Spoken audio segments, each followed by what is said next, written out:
Hi, everyone. Thanks for tuning in to our church service today. We love that we get a chance to be with you online. You're going to get the most out of today by pairing this broadcast experience with our app. So take a moment, download the app, and explore the features that you can use to follow along, like a response card, notes section, and Bible. If you want to be a part of the movement at Grace Church and further the work that God's doing through services just like this one, you can give right on our website or through your app. It's easy, safe, and quick. Thanks so much for being a part of what God's doing right here in Wayne County. We'll be starting our service in just a moment.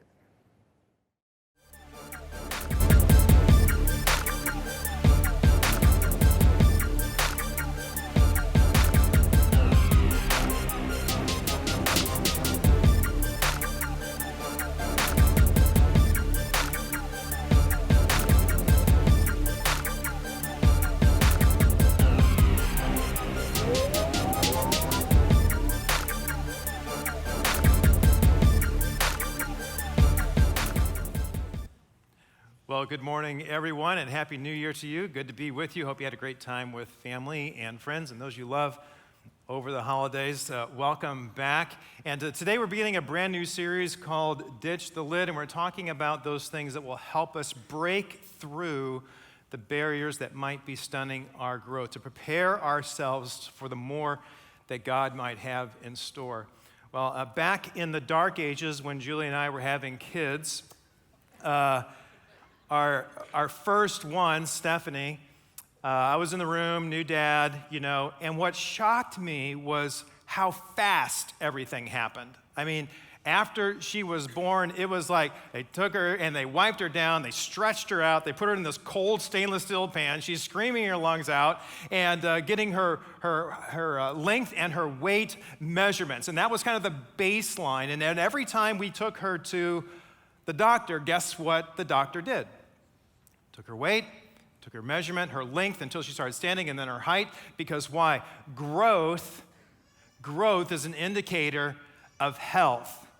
Some of you may have had on the doorpost or a door frame in your house where you're measuring the height of your kids as they're continuing to grow. Why? Because growth is an indicator of health. We have a granddaughter who's going to be 2 in the middle of this month, and her dad is a huge Buckeyes fan. And so our son-in-law was posting this on his Facebook page, and it was a video of him saying, OH, and she said, I-O. So she's starting to put some letters and some words together, and those first ones, of course, are most important, right? And so he did this like 3 times, OH, and she said, I-O, OH, I-O. It's fun to see children progress and growing. Why? Because growth is an indicator of health. And now my wife went to visit them this past weekend, and now she's turned that whole thing around. Our granddaughter's turned that whole thing around because now she wants the response. Now she's the one saying, OH, and now he has to say, I-O. It's fun to see that kind of growth. Well, it's a new year, and all of us are probably setting some sort of goals. We might stop calling them resolutions because we don't like the term resolutions because we break resolutions. I was noticing that 80% of people, I was reading about this, and this statistic is over and over again, 80% of us break our New Year's resolutions by January 12th. So you have like 7 days left to hold true, and then you can be like the rest of us and you can break them, okay? All of us are usually making but we always want to have some sort of goal, right? Going into the new year, we want to make some sort of progress. We might not call it a resolution, but we might call it some sort of goal. And statistically, the kind of goals or the resolutions we make at the beginning of the year deal mainly with fitness or with health. We want to lose some weight, we want to eat a little bit better, we want to firm up, we want to tone up, whatever it might be. And so we go into the year with these expectations that by the end of the year, by the end of this year, because we committed to this, by the end of the year we're going to look like that. And in actuality, we still look like that right there, okay? So all of us have these goals and we just can't seem to follow through with them. I was reading about someone who talked to a fitness coach. And the fitness coach told him, he gave him this advice. He said, one of the keys to fitness, he said, is maintaining. And the guy said, well, I'm fat. I've always been fat. I must be okay. Gyms make a killing. They actually kind of build their whole business model in a way around gym memberships of people who don't show up. 63% of gym memberships are never used.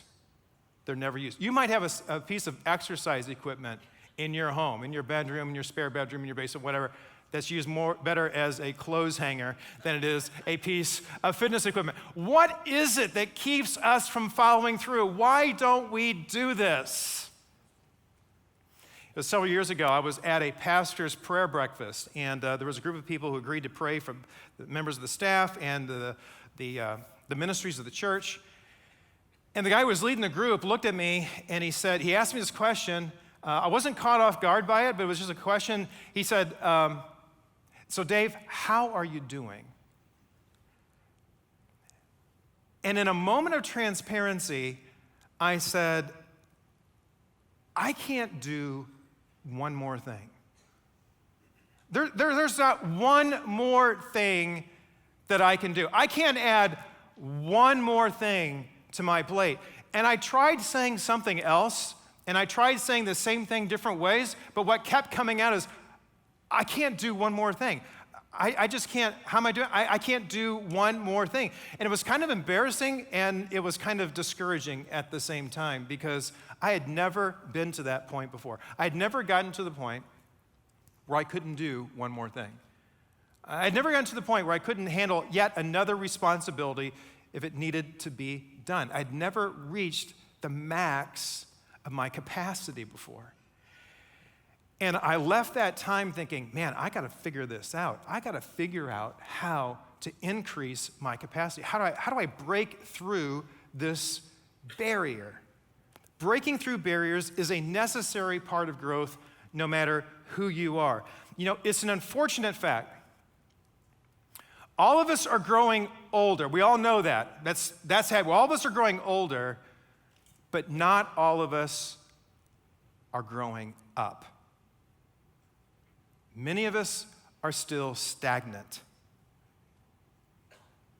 For many of us, there's no consistent, ongoing progress or maturity in our lives. We're not making the progress that we had envisioned or that we had hoped for our lives, and we are stuck, and our growth is stunted. And there's something, and we don't know what it is, but there is something that's capping our growth, and we can't seem to break through it.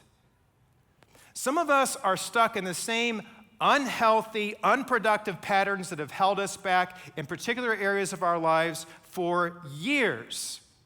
Now, it might not be this way in every area of our lives, but there are certainly some areas of our lives where we are in this unproductive, unhealthy pattern that has kept us stuck for as long as we can remember, and we cannot get past it.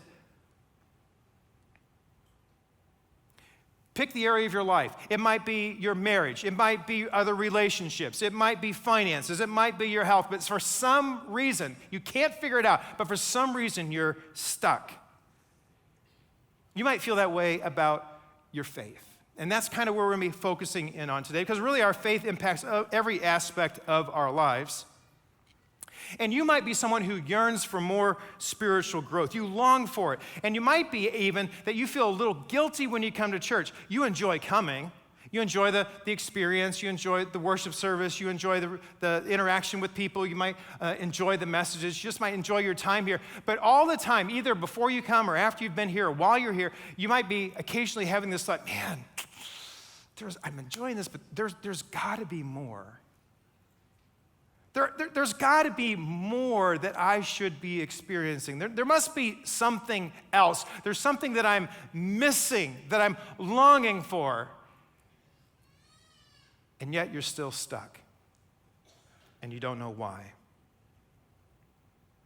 You like to establish strong, consistent spiritual habits in your life. You would love to do that. You want a faith that's progressing and not plateauing, but somehow it just never, ever seems to happen. And you're in the same cycle week after week, month after month, year after year. And you're stuck. What's the secret? Well, that's what we're going to be talking about in this series. We're going to be working on ditching the lid to our growth. And today we're going to be looking at one of the foundational components that is necessary for us to ditch the lid and break through the barriers that are holding us back in our growth. And so if you have a printed Bible or your electronic Bible, you can turn or you can tap your way to 1 Corinthians chapter 9. We're going to be in verse 24. And so here's the setting of this passage we're going to be looking at today. It's written by a man by the name of the Apostle Paul. And he's writing under the inspiration of God's Spirit, and he's writing to a church that faced a lot of ungodly social pressure. And this social pressure seemed to be leaking its way into the church, and it was affecting how they were thinking about their faith, and it was affecting how they were practicing their faith. And to sum it up, we could say that they were kind of derailed in their faith. There was kind of this cap that was on their growth. And so Paul is writing to them to correct some of their thinking and some of their practice and challenging them to take the next step in their own understanding of who God is and in the practice of their faith. Now, one more thing about the setting. You might appreciate this because the Summer Olympics are coming up. Corinth, which is the city where this church resided, Corinth was kind of the host of some games called the Isthmian Games, and they were second only to the Olympics. And so Paul's crowd, his audience, the church was very familiar, like we are, with athletics. And so it won't surprise you to see that Paul uses athletic metaphors in order to give us windows into spiritual truths that he's trying to teach. And that's very much the case with the passage that we're going to be looking at today. And from this passage, we're going to be looking at a foundational component that's going to be necessary for us to break through our barriers of growth and to ditch the lid of our spiritual growth. And so this is what he says. He says, "Do you not know that in a race, all the runners run, but only one gets the prize? Run in such a way as to get the prize. Everyone who competes in the games goes into strict training. They do it to get a crown that will not last, but we do it to get a crown that will last forever." Now, this is written to a crowd who understands athletics, they understand high-level athletics, and so it doesn't surprise them, nor should it surprise us, that he's saying elite athletes train. They go into strict training. Elite athletes train. There's no doubt about that. We all understand this. It's obvious when we watch the Olympic Games or when we watch a professional sport or when we watch a high-level college sport. Elite athletes train. And it's not the kind of training that you see in your gym or the training that I see in the gym that I go to, because I'll be in the gym and I'll be watching people who are sitting on a stationary bike and they're pedaling very casually, with their hair all up and matching outfits and scrolling through Instagram. No, that's not the kind of working out. That's not strict training. Or the guy who's on the treadmill going a couple miles an hour, maybe 1-2 miles an hour, and watching the football game or the basketball game or whatever. No, that's not what he's talking about. When he's talking about strict training, that's not what he's talking about. He's talking about get after it kind of training. He's talking about disciplined training. If you look at the lives of top athletes like Tom Brady, even though they lost last night, Tom Brady, LeBron James, Michael Phelps, Simone Biles, you look at that level, that caliber of athlete, it's the same story over and over and over again. They beat the competition off the field or outside the gym as much as they do in competition with their opponents. They submit to strict training, not only in their sport, but they have this unwavering commitment to clean eating and nutrition and physical and even mental conditioning. Just looking at their training regimen would probably cause the rest of us to slouch in our couch. I mean, it's just too much. It's elite athletes. Elite athletes train. And they have get after it training. They train hard. Most of us don't have that kind of focus and commitment. And so when we see that, when we see the product of discipline, when we see elite athletes training, we see the product of that, that's kind of where we want to start. When we want to make progress in some area, we'll start with the discipline part. You've probably said this. I know I've said it before. I just got to get more disciplined. You ever said that before? You don't like how things are going in some area of your life, and you're thinking, I just got to get more disciplined. And we kind of grit our teeth and we kind of grunt it out. Why do we do that? Because we see people who are successful and they're disciplined. Everybody knows that discipline breeds success, and that's what we want. And so we go after the discipline. So whenever we want to lose weight, for example, we might get on a different diet. The keto diet is pretty popular today, and so you look at the list of things you can buy at the store, and you look at the meals that you can eat, and there's something missing, and you're saying, what, no pizza? No, I ain't doing that, right?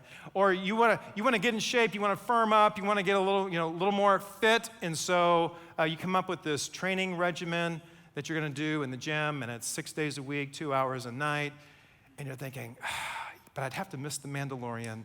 I'm not sure I'm going to do that, or I can't binge, watch my next Netflix show, whatever, so I'm not going to do that. The same is true with our spiritual lives. We start with the discipline side. We say, we're going to get up at 4 o'clock in the morning, we're going to read 5 chapters a day, we're going to pray 60 minutes straight, and then when we don't do it, we feel like a failure and we feel discouraged. Why? Why does it work out that way? Why do these good intentions never end up with any kind of fruit? I wonder if it's because we're missing something. And I think the Apostle Paul is hinting to it in this passage that we're looking at today. And I want to go back and I want to take another look at it with you, okay? This is what he says. He says, look, everyone's in a race. They all line up and they're going. Everyone's in the race and the runners are running this race. But then he says this, but only one, do you see this? Only one gets the prize. And then he brings it to us. He takes it out of the athletics and takes it to the spiritual. He says, run in such a way as to get the prize. Everyone who competes in the games goes into strict training. I want you to notice something here. The person he's talking about here has already made up his mind. He's made up his mind that he's going to be a winner. He's made up his mind that he's committed to being the best. He's already decided that. Nothing's going to dissuade him from doing that. And what I want you to notice is that the strict training, the discipline part, comes after. Notice this. It comes after the commitment. Commitment comes first, and the discipline and the training is the product of our commitment. So if you and I want to ditch the lid to our growth, if we want to break through these growth barriers, it's not going to begin with, we're not going to start with discipline. Discipline's important. I don't want to take away from that. That's a thrust of this passage. I'm not saying that. But what I'm saying is we're not going to start there. Your breakthrough begins with commitment. If you want to ditch the lid to your growth, if you want to make progress in your faith, the first step that you need to make is to commit to it. You won't ditch the lid in your spiritual growth if you don't commit to growing. Listen to me, all the discipline in the world will not overcome a lack of commitment. The reason most of us aren't growing is because we lack the commitment to grow. And the sad fact is that many of us have been lulled asleep.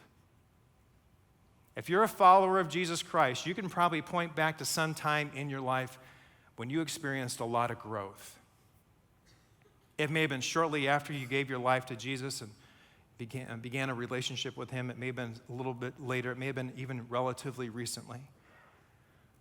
But now you're stuck. You kind of hit the cap. And your spiritual life is resting on the progress you made 1 year ago, 3 years ago, 5 years ago, 10 years ago. And you're stuck. And you haven't made progress for a really long time. See, to keep growing, you must first want to grow. You have to decide to grow before you will even make any kind of effort to grow. Commitment comes first. Discipline is the fruit of that commitment. Your breakthrough begins with commitment, and discipline follows it. See, commitment is the difference between being a growing Christian and being a casual Christian. It's the difference between making a commitment to become a follower of Jesus and not being a follower of Jesus. It's the difference between underachieving and reaching your full potential in Jesus Christ. It's the difference between an undisciplined life and a disciplined life. Commitment comes first. You won't ditch the lid in your growth unless you make the commitment to. Your breakthrough will begin with commitment. Now, I understand many of us are commitment averse. We are in a society that is commitment averse. It's called FOMO, fear of missing out. We don't want to make a commitment here because we're afraid we're going to miss out on something over here. It's like going to the buffet line and you have your plate and you're looking down the buffet line and you're thinking, man, I know there's some good food down here. I don't want to fill up my plate too early. I don't want to commit too early. Well, at the beginning, it's not much. That's just a salad. We can pass that up. And then you go to the next one, and you're thinking, that's pretty good, but I know there's something down the table, and so I'm not going to commit to that. I want to make sure I got enough room for what I really want or what might be down at the end of the table. And so we keep decommitting to the food that's in front of us, and we end up not doing anything with it, and then we get to the end of the table, and we end up with nothing on our plates.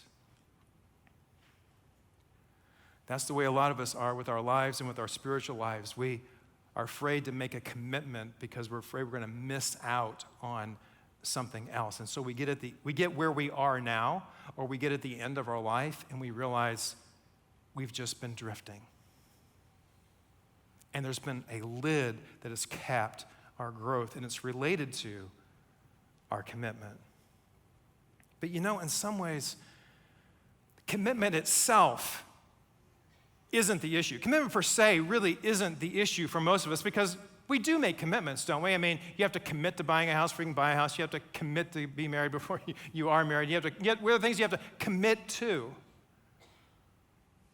So the issue might not be commitment itself, but it's kind of who or what we are committed to. Now, if you're a parent of an aspiring athlete, high school athlete, college athlete, or maybe with the aspirations of being a college athlete, probably won't go, for most of us, we won't go further than that. I don't have to talk to you about the commitment that it takes, right, to be the parent of an aspiring athlete these days, high school or otherwise. I don't have to talk to you about the late nights of practice, driving them back home.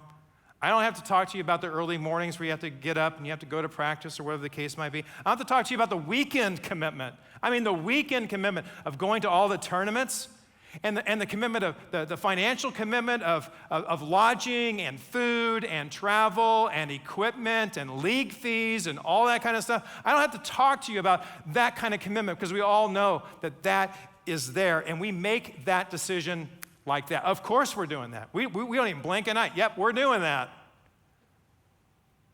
Now, I'm not saying that's bad. I'm not judging that at all. I'm only bringing it up because what I'm saying is that are we really commitment averse? Because we make these strong commitments to some areas of our lives. Some of you have a strong commitment to work, and you work really hard, and you are a good employee. And because of your strong commitment to work, even if it's not expected of you, even if your employer doesn't demand it of you, you put in more hours, you go over and above expectations, you take on extra responsibilities, and you take on more projects without even a financial reward at the end of all of it. Why? Because you're committed to your work. You love your work. Now, I'm not judging that. I'm all for a good work ethic. I'm all for you enjoying your work. My point is that there are some things that we don't have trouble making commitment to. They're automatic. We just do it. But here's the thing. When it comes to ditching the lid, one of the decisions that you and I are going to have to sort out is to whom or to what are we going to make our best commitments? The reason so many of us are weak in our faith is because we have a strong commitment to the things that matter less, and we have a weak commitment to the things that matter most. In many ways, the issue really isn't commitment itself. It's making commitments that will positively, these are adult decisions, making commitments that will positively influence my life, because commitments shape my life. Commitments determine the direction of my life. My life will head in the direction of the commitments that I make. You know, great people are just ordinary people who make great commitments to things that are greater than themselves. I have to decide. This is what the Apostle Paul is challenging us about. I have to decide, how am I going to run the spiritual race in my life? How am I going to do that? Am I going to choose to run like a winner? Or am I going to choose to run like an also-ran? So here's what I want us to do. I want us to consider taking the first step in ditching the lid that is the barrier to our growth. I want us individually, and I would like us collectively to make a significant commitment, to make a strong commitment to the greater things of life. Let's make a commitment to growth over stagnation. Let's make a commitment to development over drifting. Let's make a commitment to maturity over mediocrity. Let's decide to be totally committed to what will last rather than overcommitted to what will be lost. Let's make that kind of commitment. And so the commitment I'm going to talk about, and I'm going to challenge you and me to be making today, is this. It's a commitment that is all in, and it's a commitment that you grow into. First of all, the commitment that we're talking about is an all-in commitment. It means I am all in. The Apostle Paul talked about that in another letter that he wrote to another church in Rome. He said this, he says, "Do not offer any part of yourself to sin as an instrument of wickedness, but rather offer yourselves to God as those who have been brought from death to life, and offer every part of yourself to him as an instrument of righteousness." This is an all-in commitment. He's saying, I want you to give, you need to, because of what God has done for you, you need to give everything that you are, all that you have. It's got to be all in. It's like you got chips on your side that represent different areas of your life, and you're saying, I'm bringing it all in. I'm putting it all in the center of the table. Every aspect of my life. I'm putting my time there. I'm putting my money there. I'm putting my ambitions there. I'm bringing in my habits and my gifts and my body, my intellect, my relationships. I'm bringing in my career. I'm pulling it all in. I'm shoving it all to the center of the table. It's all yours. And I'm putting my whole self in the center of that table because it's an all-in commitment. That's the kind of commitment that God is calling for us to give. It's an all-in commitment. Friend, you won't ditch the lid to your growth by making a half-hearted, milquetoast kind of commitment. That's the reason we are where we are today. That kind of commitment doesn't get it done. That's pedaling leisurely, going through Instagram.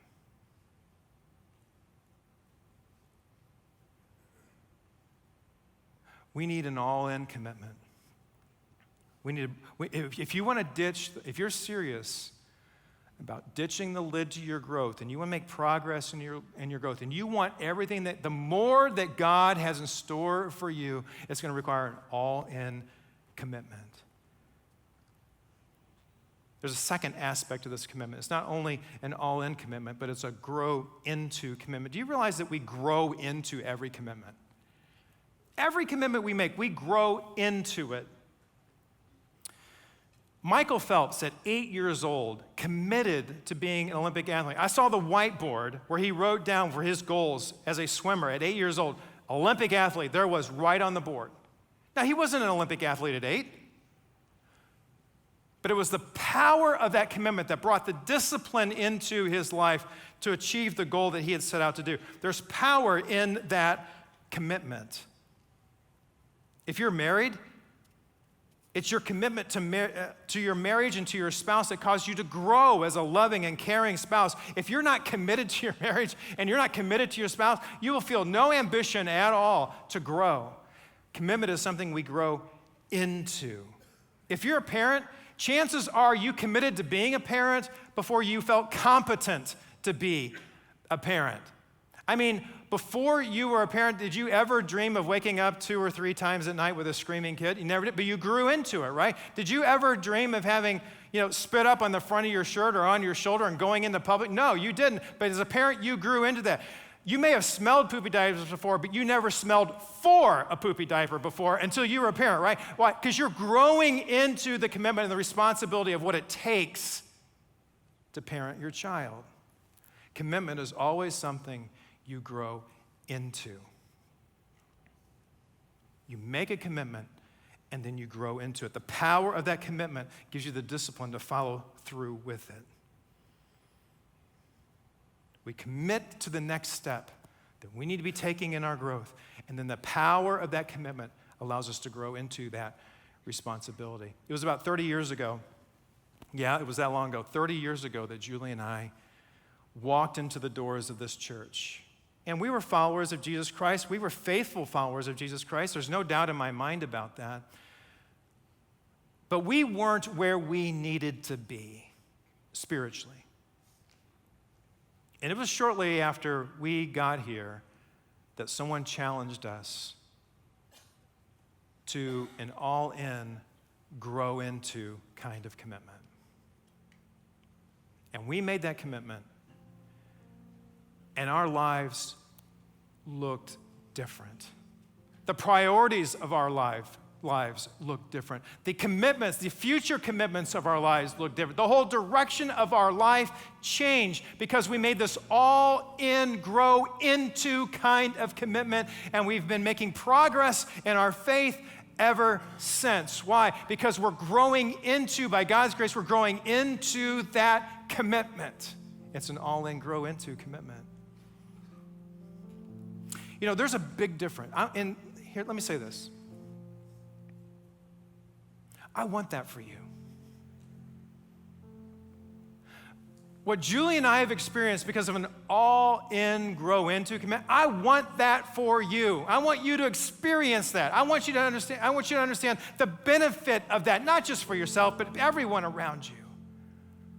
I want you to experience the freedom of an all-in, grow into commitment. I want you to experience the exhilaration of an all-in, grow into commitment. I want you to experience what I've experienced. I want that for you. That's why I'm challenging you. I'm calling you to this commitment to be all in and grow into it. There's a big difference between I kind of want to have this. I kind of want this for my life. And nothing is going to stop me from doing this. When it comes to our spiritual lives, some of you have a kind of trying to do something. You need a different commitment. You need nothing is going to stop me from doing this kind of commitment. I want to grow, I'm committed to it, and I'm going to grow into it. That's the kind of commitment that you need to make. Remember, only one wins the race. The one who has put his mind in place, I'm going to run like a winner. And I'm going to do whatever it takes to fulfill that commitment. What you want will determine what you do. Your commitment will determine your discipline. Why does God expect this kind of commitment? Apostle Paul tells us. The people who are running the race in the Isthmian Games, they do it to get a crown that will not last. They put in all this time. They put in all this training, and they do this entire commitment. And what do they get? They get a wreath of leaves, a crown of leaves that are going to wither away. He says, but we, now he brings it to the spiritual side. He says, but we do it. We make the commitment. We do the all-in, grow into commitment to get a crown that will last forever. Do you realize, if you're a follower of Jesus Christ, do you realize that there will be a day when for the forever life, the eternal life that you will enjoy on the other side, do you realize that you will enjoy the fruit and the benefit of your all-in, grow into commitments for the rest of your eternal lives?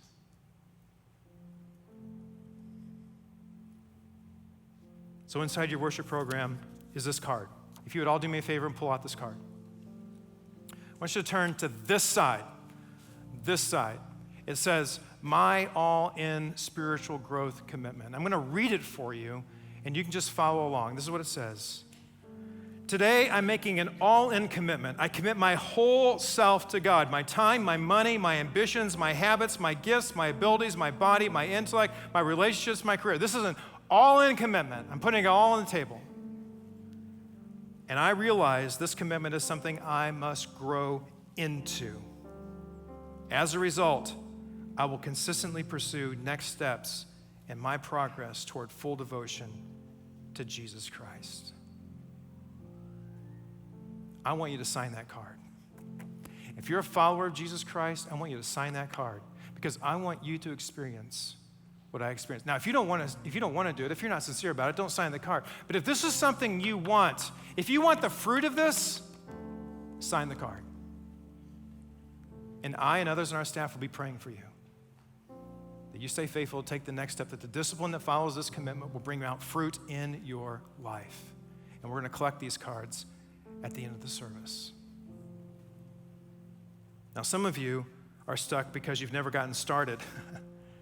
Your past is holding you back. Your sin is holding you back. I got good news for you. Jesus came to this earth. When we just celebrated Christmas, he came to this earth not just to make a good manger scene. He came to earth to rescue you, to free you from your past, to free you from your sin, to take on the penalty of death that you and I deserve because of our sin, to resurrect to new life so that we could enjoy life forever. That's the reason that Jesus came. And if you embrace him, if you commit to him, if you tell him, Lord Jesus, I want that forgiveness, and I want you to lead my life. I commit to you and your leadership in my life. You will start a new life. You will be a new person. The old will pass away, and all things will become new, and you will be free. If you're choosing to accept Jesus as the one to forgive your sin, right here on the front of this card, right here, right, there's a bubble. You can mark it. It says, today I receive God's love and forgiveness for me through Jesus Christ. I want you to mark that card. We'll get in contact with you. We'll help you take your next step. If you want a forever relationship and you want to enjoy the forever rewards of following after Jesus, you can mark that card, and we'll be in touch with you and help you with your next step. I want you to bow with me in prayer. Lord, all of us are making some sort of commitment today. It's either going to be an all-in, grow into commitment, or it's going to be a commitment to accept the forgiveness you offer and receive the freedom that is ours in Jesus Christ, to be freed from our past, or it's going to be a commitment to continue to live life stuck. It's one of those, and Lord, I pray that you will give us the courage to choose you, to choose this all-in, grow into commitment that is so rewarding. As we start off this new year, this new decade, Lord, may it be life-changing for us.